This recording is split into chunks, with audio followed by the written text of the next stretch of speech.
Thank you, Center for Spiritual Living Denver, for your continued support. Thank you, Center for Spiritual Living Midtown Atlanta, for your monthly contribution. Thank you, Center for Spiritual Living North Jersey, for your monthly contribution. And please help us welcome Om Center for Spiritual Living in La Mesa, California. Thank you for your monthly donation. Thank you, Center for Spiritual Living Seattle, for your most generous donation. And a special thanks to Hefferlin Foundation for your generous technology grant.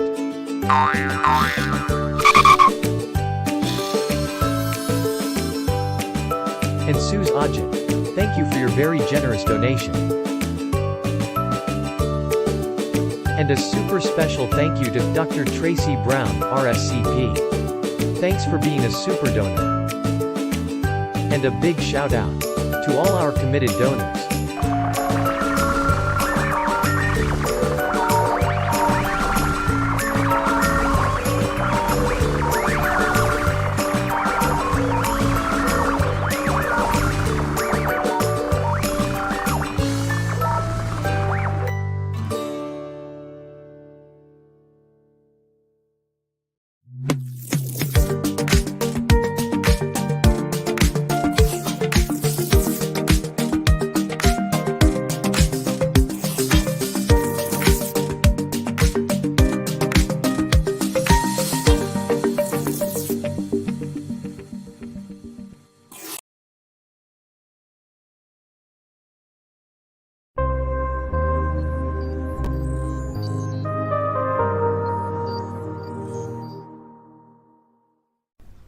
New Thought Media Network.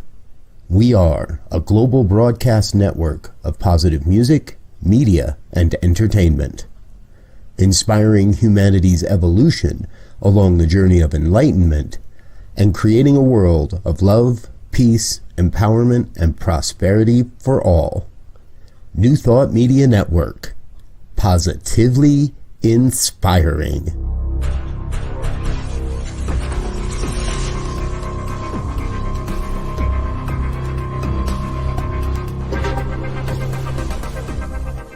Live from a secure concrete bunker somewhere in Ohio, New Thought Media Network presents Pastor Michael Mangus with Friday's Fireside Chat, spiritual conversation for today.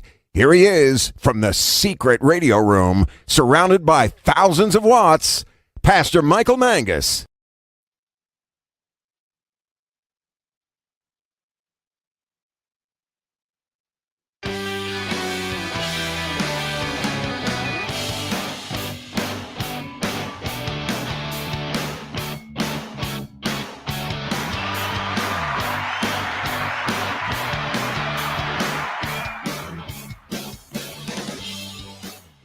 Diego, they taught me in broadcasting school to never say anything until you see your face on camera.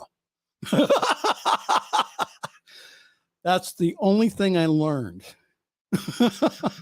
Well, hi there. Good evening, everyone. Welcome. This is the Friday Evening Fireside Chat here on your New Thought Media Network. Pastor Michael Mangus this evening, broadcasting from the super secure concrete bunker located somewhere around Akron, Ohio, in the top secret radio room, surrounded by thousands, and I mean thousands of watts, that only one person knows the location of the super secret concrete bunker. And that is Diego Reyes, my producer. Everyone else, including our chief inspirational officer, the Reverend Robert Brzezinski, he thinks he knows where it's at, but he has no clue where the super secret concrete bunker is located. All right. Well, hi there. Welcome. We got a great show for you tonight. Please feel free to interact with us by posting your comments in Facebook and also in StreamYard. And again, for all my shy people out there, I know you're out there. I know you're watching. You can just go ahead and send me an email. pastormichaelmangus@gmail.com. pastormichaelmangus@gmail.com. So the purpose of our fireside chat here on Friday nights is to talk about contemporary issues from a new thought perspective. And Diego, tonight, make sure that you play the disclaimer. Diego's going, oh, I have you all set up here. This is going to be an interesting show this evening. We've had a very interesting day. So, but again, these are my viewpoints, my opinions. Take what you like and leave the rest, as we say in the 12-step recovery program. Because I want us all to have a new thought about what's going on out there. And again, we talk about oneness each and every week at our centers. So what is our part here in bringing about a world that does work for everyone? So my guest this evening, very honored to have him from Nashville, Tennessee, the president of the International New Thought Alliance, the Reverend Dr. Tim Stewart, who will speak to us this evening about the history of INTA and also the up-and-coming 107th Annual International New Thought Alliance World Congress. That'll be held Monday, July 18th through Thursday, July 21st at Christ Universal Temple. Who the founding pastor was Reverend Dr. Johnny Coleman. So it'll be a real honor to be in that building. And guess who's a part of the tech team? Me, Diego, and we're thinking about letting Robert come. What do you think, Diego? Should we let Robert come to Chicago with us? Oh, you're going to let him? Oh, he's your ride. Oh, okay. And he also has all the equipment. But we're going to talk to Dr. Tim Stewart here in just a few moments about INTA. I mean, they have one heck of a conference that's planned here for July 18th through the 21st in Chicago at Christ Universal Temple. So we'll talk about that more here in just a few moments. Hey, happy summer solstice to everyone. We are in officially the summer season, and I welcome summer by going and walking the labyrinth at a local Episcopalian church. And we have had temperatures here in the 90s here in Ohio. So a little bit warm for this time of year, but hey, we'll take it. After freezing all winter long, I don't hear anyone complaining about the warm temperatures. Well, from our news from CNN this evening, we start off with the Supreme Court today overturned Roe v. Wade, holding that there is no longer a federal constitutional right to an abortion. Going forward, abortion rights will be determined by the states unless Congress acts. And also early in May, Politico had obtained what it called a draft of a majority opinion written by Justice Samuel Alito that would strike down Roe v. Wade. We kind of knew this was coming, but when I heard the news, it was one of those moments of shock. Anyhow, the ruling sets up court battles over states trying to block abortions outside their borders. This is also from CNN, and I'll read parts of this.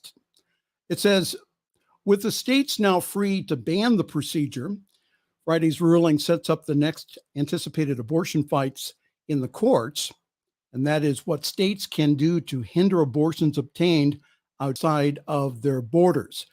Now, the liberal justices said this: after this decision, some states may block women from traveling out of state to obtain abortions, or even receive abortion medication from out of state, they wrote. Some may criminalize efforts, including the provision of information or funding to help women gain access to other states' abortion services.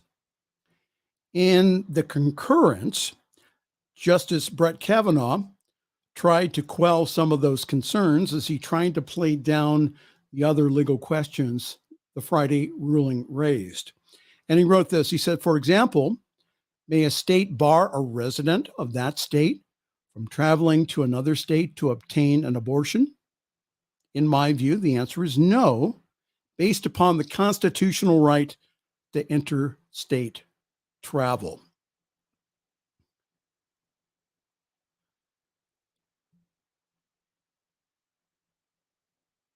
Other questions that were brought up is, can a state bar a woman from traveling to another state?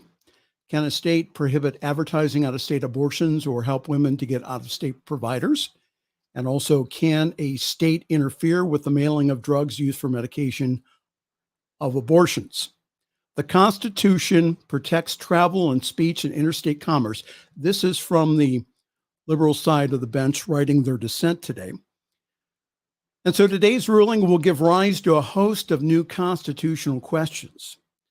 Far from removing the court from the abortion issue, the majority puts the court at the center of the coming interjurisdictional abortion wars. Boy, that's a big word. All right, so as a pro-choice minister, today the news for me is disheartening. So like I said before, the battle begins now on whether or not to allow women to travel out of state to get a legal abortion or to get abortion pills. And I now know that we will have demonstrations this weekend and probably for the next few weekends. However, I have some news for you. This in and of itself, there you go, will not change the current ruling. So what will? So come close to your computers here. What will change this is individuals voting to elect pro-choice candidates in both the state and federal level. That's the reason that we're in the pickle that we're in now, is because of that. Because we've had, again, conservative legislators go ahead and outlaw or limit abortions in their state, including Ohio. So the cure to that here is to elect pro-choice candidates for both the state and federal level. Elections have consequences, and I remember having a talk with a couple of 30-somethings, and they're saying, well, it's my right not to vote. Okay, I got that. Are you willing to accept the consequences? So what will change the direction of our country concerning this issue is the election of pro-choice legislators. Same thing with the gun issue. Now, yours truly does not mention parties, nor do I endorse specific candidates on this platform or any other platform that I am an official minister or spiritual director. So if you're angry about what happened today, organize a Get Out the Vote campaign. If you're angry about the mass killings in this country by individuals who have access to AR-15s, then elect candidates that are truly pro-life and not just pro-birth. As for me, and I put this up on Facebook today just to see the reaction, my next car may be a passenger van to take women to other states for health care. And this ruling does not impact one bit the rich, the wealthy, the people of means who can get on a plane and travel easily in their car and go get a legal abortion either in this country or in another country. In other news this evening,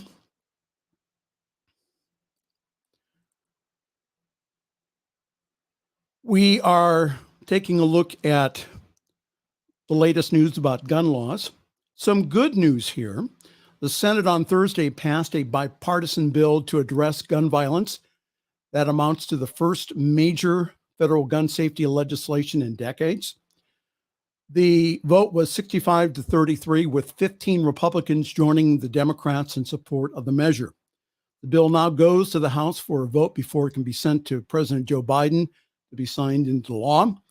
The measure includes millions of dollars for mental health, school safety, crisis intervention programs, and incentives for states to bolster juvenile record systems. It also makes significant changes to the process for individuals 18 to 21 to buy a firearm and closes the so-called boyfriend loop. Have you ever heard of this before? The boyfriend loophole deals with whether or not unmarried partners can have guns if they were found guilty of violence against a dating partner. Federal law currently only bars people from purchasing firearms if they are convicted of domestic violence while living with their partner, married to their partner, or having a child with their partner. Democratic lawmakers have long sought to expand the law to extend the coverage to dating partners, convicted stalkers, and to any other individual under a protective order. But as of now, it does not apply to any other type of dating partners, hence the label, the boyfriend loop. We also have new news from from Alabama. The church shooting survivor says that the gunman disengaged and sat alone. From the Associated Press, it says the 70-year-old suspected gunman in the shooting that killed 3 people in an Alabama church last week sat by himself drinking liquor and rejecting offers to join others gathered at the potluck dinner before gunfire shattered the peace of the evening, a survivor recalled. Susan Sallin, who was 73, said it felt like he was disengaged. Sallin was seated at the same table of the Boomers potluck with 3 people who died in Thursday night shooting at St. Stephen's Episcopal Church in Vestavia Hills in Alabama.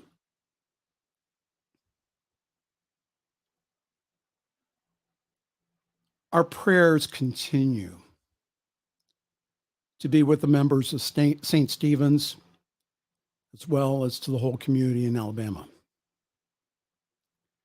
Now, the article didn't mention this, that the shooter was a registered firearms dealer who was cited by the government for not accounting for around a dozen guns. Again, I shake my head. What would ever get into the head of an individual to shoot senior citizens at a church potluck who extended graciousness and hospitality to him? The motive has not come out yet. And we also remember this week the Charleston shooting. From Wikipedia on June 17th, 2015, a white terrorist mass shooting occurred in Charleston, South Carolina, in which 9 African Americans were killed during a Bible study at the Emmanuel African Methodist Episcopal Church. Among those who were killed was the senior pastor, State Senator Clementa Pinckney. And this church is one of the oldest Black churches in the United States and has long been a center for organizing events which are related to civil rights. So the gun reform bill this week in the Senate is a start, but it's not enough. And this week, we also have the Supreme Court striking down a New York gun law that places restrictions on carrying a concealed handgun outside the home, an opinion that's marking the widest expansion of gun rights in a decade. Very interesting. So what is the solution? Again, we must also continue our prayers for change. But like I said before, we must also hold our legislators accountable by again voting out of office those who do not want change in the current gun laws. And like I mentioned last week, when are we going to have a serious conversation within our New Thought centers about security? Now, I hear some of you saying this, well, your security protocols wouldn't have worked at St. Stephen's because he had a handgun. So this is what I do. And again, please do not take this as legal or security advice, because we've had this happen when we have loners, when we have especially men who come in to our centers. We usually have someone with them, either myself or someone who we perceive as stronger than the individual. God bless the man who hit the man with a chair and got the gun away from the shooter. So what he did was he got the gun away, and then he went ahead and used the handle of the gun and busted him right in the eye, and then used a chair. Once again this week, I'm asking for a serious discussion on security at our centers. And again, I do this not out of fear, but I do this out of being aware and also being concerned. If Jewish rabbis are being taught active shooter skills, then we should be too. My opinion. 8:20, Diego, what do you think? Enough news for tonight? Diego says, that's a wrap. I was kidding somebody, Diego, earlier. I was telling them that if I go over 20 minutes, that what you do is you pull the plug. You get me off the air. He's just smiling in the background. Okay, let's do a few announcements, and then we will do a break. We will do a break. Is that my be quiet music? Is that it? Okay. No. So we're going to do some announcements, and then we'll go ahead and we'll do the break. And then right afterwards, we will have a special guest, the Reverend Dr. Tim Stewart, who is the president of the International New Thought Alliance, who will be speaking about the 107th annual INTA World Conference, One Mind as Many, the posterity, the passion, and the potential of New Thought, which will be held July 18th through the 21st in Chicago, Illinois. So we'll be talking about that. A great lineup of speakers, a who's who of New Thought. Again, it's worth the price of admission. Find out airfare, come to Chicago. It's going to be a great time. So for our announcements here, yours truly is currently parking himself at Summit Center for Spiritual Living here in Akron. For more information, go to summitcsl.org. There and only there will you find information about our wonderful Sunday gathering online at 10:30 Eastern Time, 7:30 Pacific Time. Grab your cup of coffee, your tea, your espresso, your chai, your boba tea, and please join us. I do believe that we do have one of the best services in New Thought. And this Sunday, we'll have a very special guest, musician Tim Morrow. We'll speak about the legacy of his friend and mentor, the late Dr. J. Scott Neal. So go on summitcsl.org for more information on how to join our Zoom call. Our service is also simulcast on the Summit Spiritual Center of Akron Facebook page, and also our past broadcasts are also on that page and also on my personal page when I am either doing this program or I'm doing prayer on the New Thought Media Network. Okay. Again, the schedule just keeps getting bigger and bigger each and every week. If I started to tell you all the new programming here, what, Diego, midnight, you think? 1 o'clock in the morning? 2?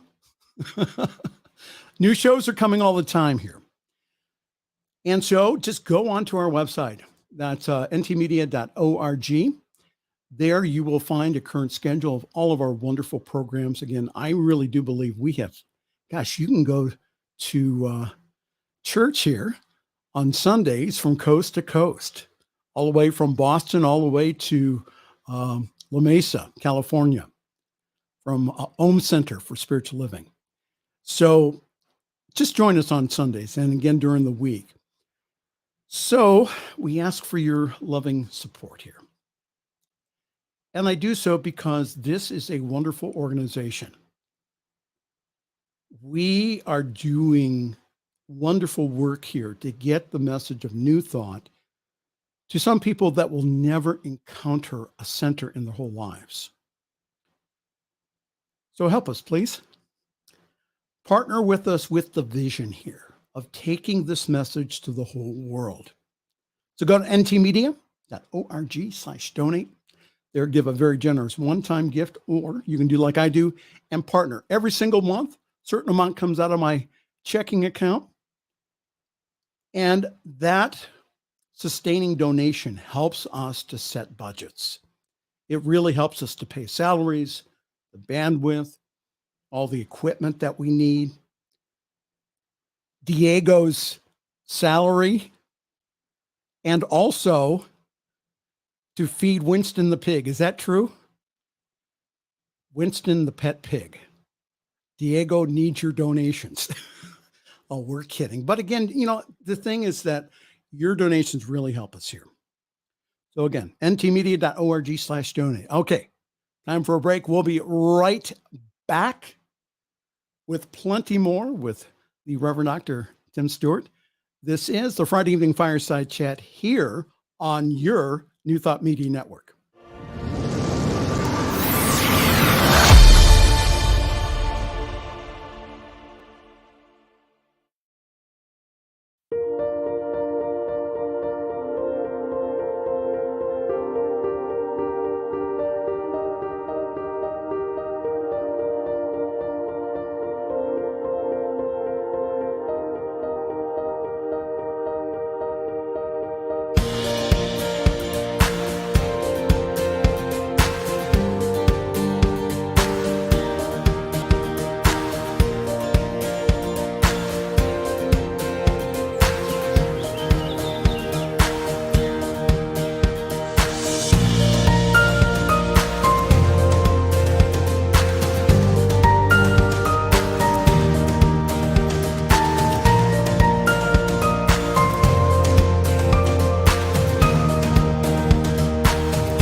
The views and opinions expressed by Pastor Michael Mangus are generally right. However, they are his own and do not reflect the views and opinions of New Thought Media Network, Centers for Spiritual Living, or any other person living or dead. As they say in the 12-Step Recovery Program, take what you like and leave the rest. Here again is Pastor Michael. And on the hotline this evening, we are so glad to have back with us for a return appearance. He is the past president of Divine Science International. He is currently the treasurer for that organization and currently the president of the International New Thought Alliance, who will be holding its One As Many conference coming up, the 107th annual INTA World Congress, all the way from Nashville, Tennessee. Here he is, the Reverend Dr. Tim Stewart. Tim, good to have you back here on the New Thought Media Network. Hey, it's great to be here. I am just enjoying it. And I'll be honest with you, it's a good thing you had me muted. I had so many comments when you were doing the news. Well, go ahead. What are some of your thoughts about what has been going on here recently? Well, we'll talk about the Congress shortly, but right now I want to say not only was a woman's right to govern what's happening to her own body disintegrated today, Justice Clarence Thomas, writing for the majority on that, also said he wanted to see them attack the right of same-sex couples to marriage. All right. He also wants even to same-sex couples to, again, return to a time when it was illegal for them to have sexual relations. So he's not only attacking women, and not only is that in danger, but so many other freedoms are there. And I'm like you, and I can say this on behalf, I think, of all the leadership, even from INTA. We stand with those people who want to maintain their rights and simply have the right to be in control of their own life, rather than someone in Washington telling them. And You're talking, yes. You know, and then I could go on with so much of it. Then you talk again about the gun laws they're passing. Here we had the Supreme Court at a time when the nation is still reeling from children, 9 and 10-year-old, 11-year-old children being slaughtered in a school. And instead of looking at ways that can help solve the problem, they look at ways that simply are going to make it worse. Yes. And again, I didn't plan these. I didn't know you were going to talk about these things tonight. Oh, you did? No, but I want to go back to the abortion thing for a moment. One fact is this, that the number of abortions did not decrease nor increase with any law. The number of abortions stay approximately the same in either condition. What changes is the safety of that procedure. What changes are whether someone has to bury their teenage daughter because of that procedure.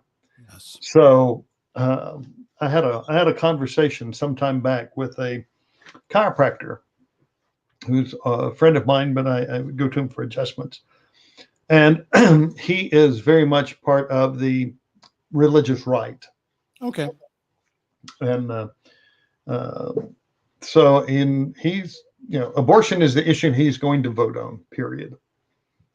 And I said to him, well, I know that, number one, if you want to lower the number of abortions, you're never going to get rid of them. I'm speaking to someone at this point. So you'll never get rid of them any more than having a law against robbery or murder or speeding stops any of that. It still occurs. I said, so they will occur. But if you want to reduce them, it's not passing a law that does it.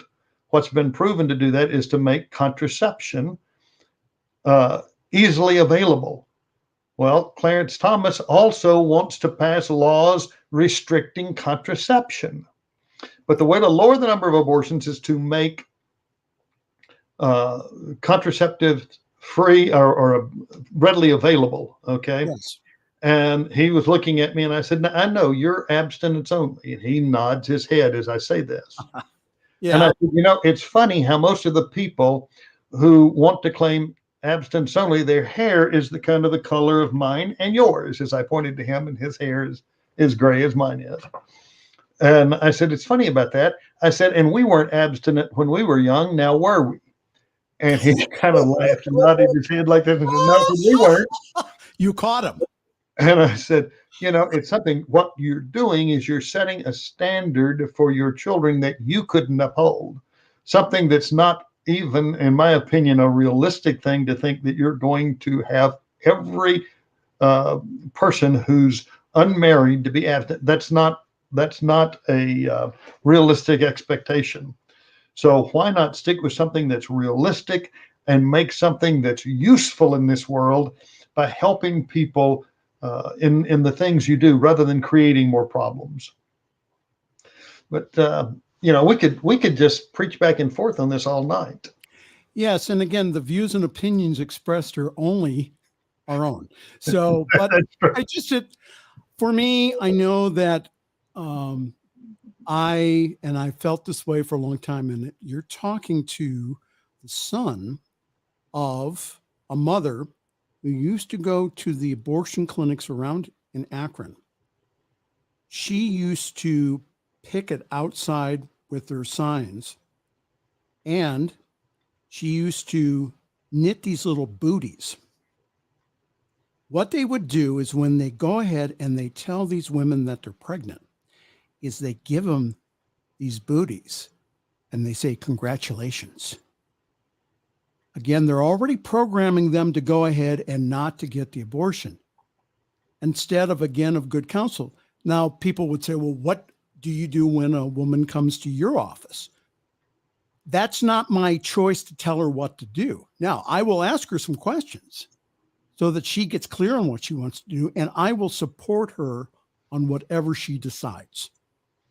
So that's my role as a spiritual counselor, spiritual leader, is again to support women. And I am serious about, I am looking into getting a van if I need to. And again, we're about 55 miles away from the Pennsylvania border from where we're located. Maybe a trip or two every single week to, again, from people to Akron to over to PA. They're already on the borders, including around Pittsburgh. The medical facilities around there are already getting ready for this. So I think that, again, I think abortion's a great thing? No. But again, that's not my choice to make. That is the woman's choice to make. And for all the religious people that say, well, abortion is wrong, and they beat their chest, go talk to a Jewish rabbi.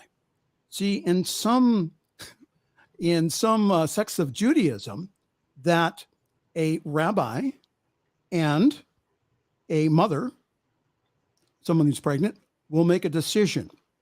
And again, in some cases, again, that abortion under Jewish law is allowed.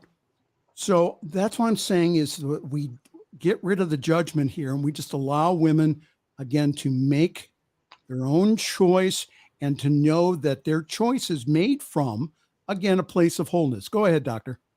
Oh, we don't even have to go to the Jewish religion. We can go to the Southern Baptist, whose president stated that abortion, that he supported a woman's right to abortion. This is back in the 1960s and 70s. People are often misled into thinking that abortion is what started the movement known as the religious right or the moral majority, but it wasn't. It was 3 schools in Mississippi that wanted to remain segregated. And that's where that fight really started and how the moral majority started, supporting 3 schools who, because of their prejudices and racism, wanted to remain all white schools. And from that, it morphed. But even in the Southern Baptists, and I can pull up the documentation on it if you'd like to see it, be glad to share it with anyone, that the Southern Baptists said that, a woman, if they can't, and mentioned many things, including even the inability to support a child, okay, or if it was in the best emotional interest of the mother, all these things were listed there. So sometimes people speak and they think that they know the whole story. They don't. And I'm sure there's parts of it that I have yet to learn, but these are things that I've researched and know. So it's important, though, for us as New Thought ministers to show our support and our willingness to be there and to stand up for everyone, regardless of who they are. And I spoke to a friend of mine today who actually is one of our board members, okay, INTA board members, who is married. She is married to another woman, so it's a same-sex marriage. And when I pointed out to her, and I literally did a screen share on a Zoom meeting we were on after everyone else got off, and I showed her what Clarence Thomas had said, and she said, yes, I've already had my cry this morning. Yeah. She said, they're coming after us. You better believe it. And I felt, my heart just went out to her. So yes, we need to pray. We need to vote. Yes. We need to vote. And right now, I don't know who's listening, and however you feel, if you've got friends who aren't registered to vote, get them registered. It has never been more important than it is right now. It has never been more important ever in the history of our country to get people out and to vote than it is right now. And we don't need to be just watching the federal and state. We need to even get down to the local levels. Your school board. Your school board. I mean, in Tennessee, we have them banning so many books. And you know what? Here we are having these things like Uvalde, and they were banning books. And I like a meme I saw one time. It says, nobody has ever been killed from mass reading. Okay? Bear that in mind. So it's not books. It's things that, this, and I'm grateful. Let me just say I'm grateful that we had some gun legislation passed. Yes. All right. I still don't think it went far enough. I don't think there's any reason for a person walking down the street to have an assault style weapon. Okay. No need for it whatsoever. I grew up in the country. I grew up carrying a 22 rifle and later a 20 gauge and a 16 gauge shotgun. Yep. And, I'm used to that, but no one needs an assault rifle. Excuse me. And, in this country, you have to be 25 years old before you can run to be a U.S. congressman. You have to be 30 years old to be a senator and 35 to be president. Absolutely. Okay? If we can say you have to be 25 to run for Congress, I think that if you're going to carry a gun around, you should at least have the level of maturity that would require of someone in Congress. And although we have some that don't meet that level of maturity, I wouldn't want them with guns. But the views and opinions expressed are those of Dr. Tim Stewart. Go ahead. They are my opinions. They are. Yes, go ahead. They're not even necessarily the opinions of others within the organization I present. Right. These are mine. They're Tim Stewart's. But if you're going to have, if they argued over the age of 21, I personally think they should, if they're going to have them out there, my first choice, not to have them. If you are, let it be the age of 25 to purchase them, not 21. Again, so why is that, Dr. Tim? So what I've read in studies has been that the brain itself does not really develop to full maturity until 25. And so that's one of the reasons why when I get a couple under 21 that want to get married in my office, we have a little come to Jesus talk about that. Mm-hmm. And that I lost business this year from insisting that a couple under 21 who had a child, I insisted that they undergo premarital counseling with me. So I get the phone call a few weeks later saying, and the email saying, Pastor Mangus, we no longer need your services. Thank you very much. So again, we're talking about the maturity level of individuals here to make rational decisions. And so is that where you were going, Dr. Tim, about that? Well, we do, because again, the level of maturity overall, you're going to find it varies from one individual to another, but there is a certain level of brain development that just doesn't reach maturity until somewhere around the age of 25. And for some people, it's possibly even a few years later than that. I just don't think most of the ones that you see today, if you don't believe it, just go somewhere and sit down and watch some 20-year-olds and 2-year-olds. They don't need something that allows them to fire, no matter how many dozens of rounds in a minute. They don't need that.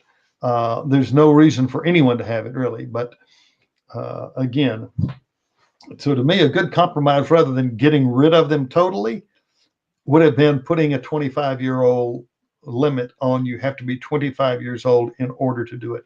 And I think that could have passed, and we do have, go ahead. The legal age of adulthood in this country is 18. Yes. Yet we still require people to be 21 before they can buy cigarettes or they can buy alcohol in this state. Okay. And also in Texas too, that the reason the young man was able to buy 2 AR-15s and he bought over 360 rounds of ammo. Why didn't the gun dealer Why didn't he say, son, listen, congratulations on being 18.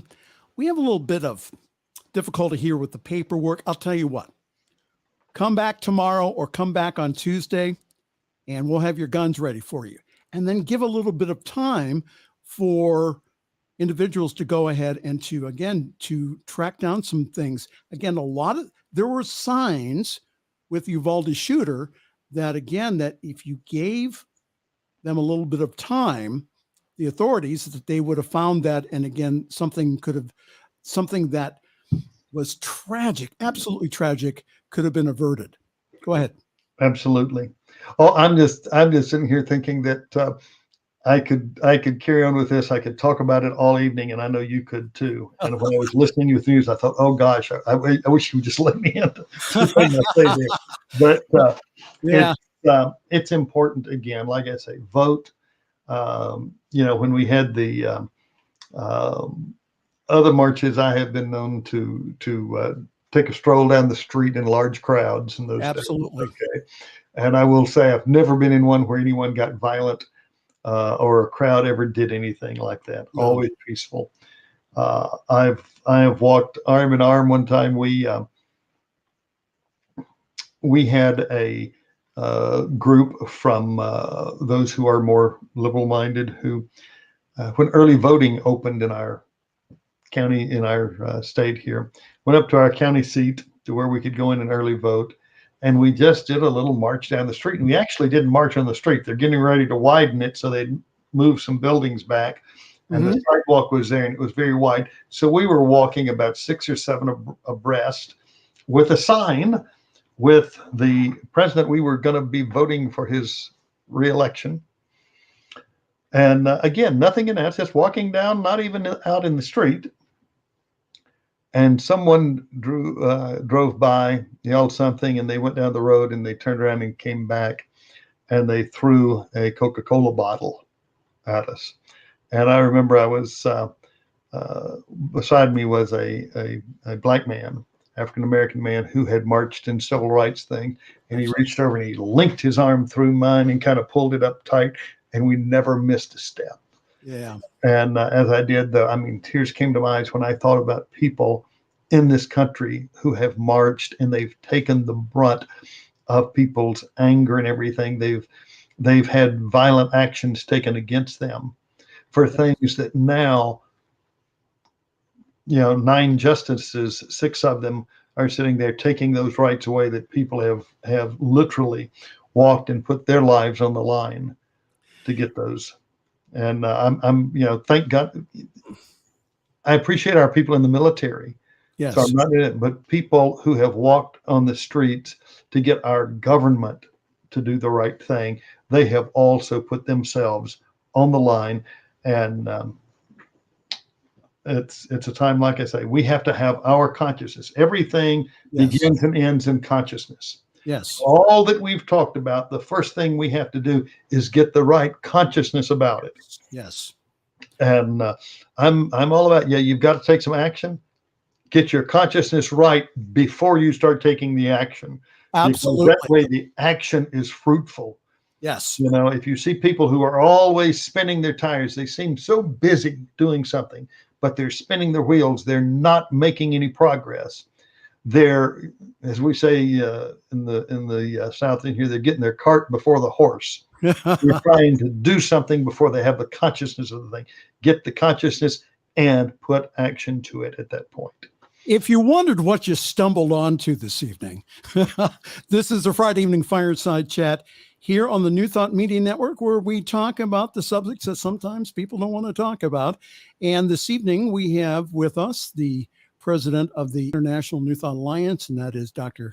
Tim Stewart. So while we have some time left, let's talk about the conference coming up in Chicago, One as Many. So what prompted the Board of Trustees to come up with this theme? All right. Actually, it's one mind as many. And for those who are listening who are in New Thought, know that when we say mind, the Greek word for mind was minos, which also translates spirit. So it's consciousness, that is spirit. expressing as each and every one of us, because we made a decision that we wanted to have all of the different New Thought organizations represented and to have a voice in what we were doing. In the past, we've had a Congress committee that's come together and speakers are chosen and we invite them, and we will have people from different organizations, but it's always been at our choosing. And this year I said to our Congress chair, I asked Reverend Dr. Jackie Atkins, Jacqueline Trish Atkins, to be our Congress chair. And I said to her, I said, what if we reached out and we asked the leadership of each organization who they wanted to represent their organization? And she went a step further. She took that idea and ran with it. And we came up with what we've called an honorary committee. And we brought together all of the heads of the organizations. Edward Volhoon from Centers for Spiritual Living. Yes. Shad Groverland from Unity. Yes. Jim Blake, who is the CEO of Unity Headquarters, the village there.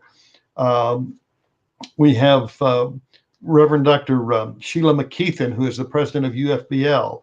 Oh, let me stop you right there. Sheila McKeithen is worth the price of admission alone.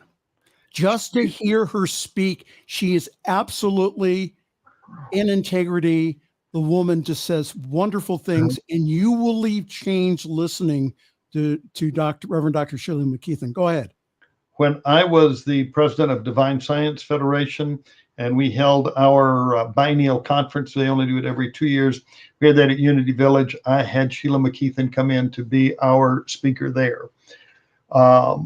She is the real deal, as I say it. Oh, absolutely. This isn't just something that she verbalizes, but it's something that she internalizes. It's part of who she is.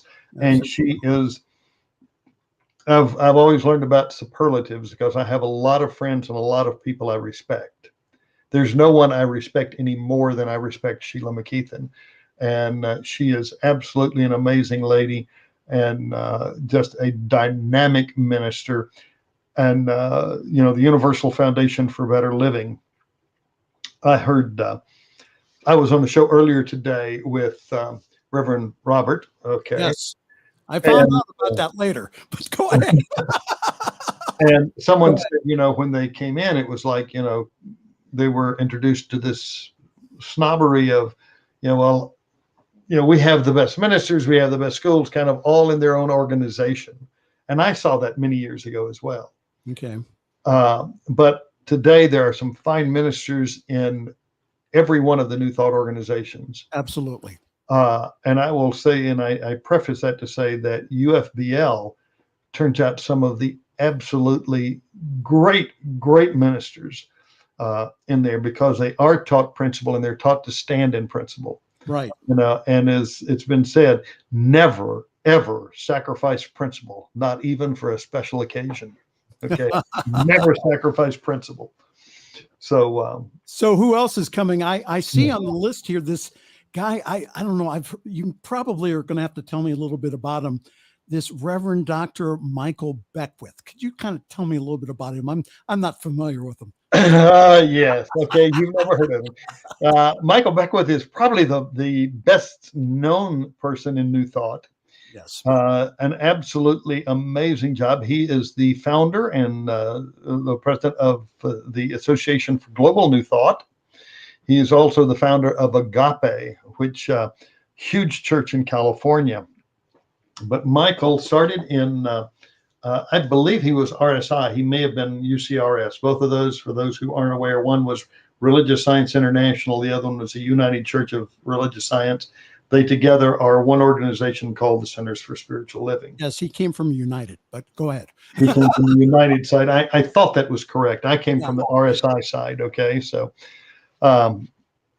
but he came from that and he started Agape, and that has grown to thousands and some of the most magnificent minister messages, music, turns out some absolutely fabulous practitioners.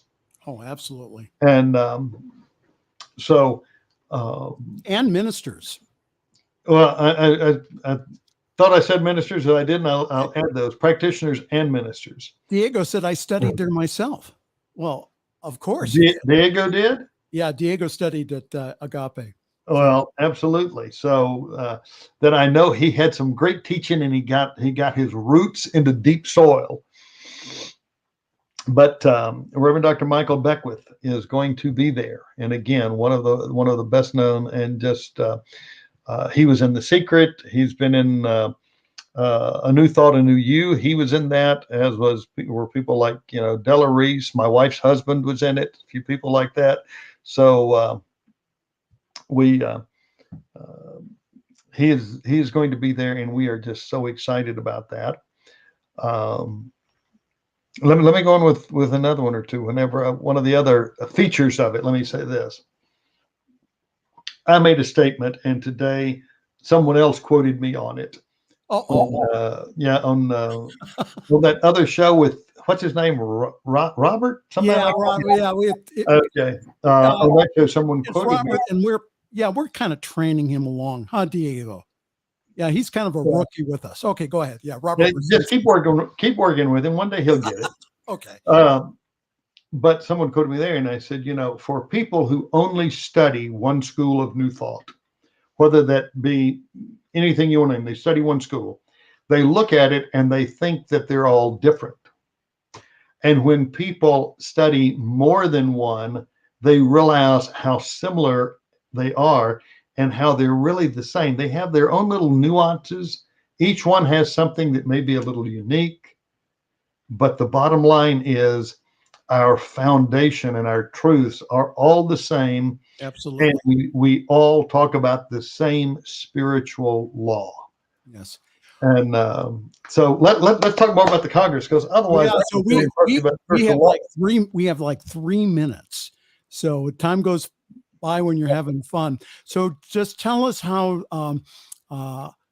people can get in touch with you and how they can sign up for the conference coming up here in Chicago, coming up here, the 107th annual International New Thought Alliance World Congress, which is coming July 18th to the 21st. So how can people sign up for it?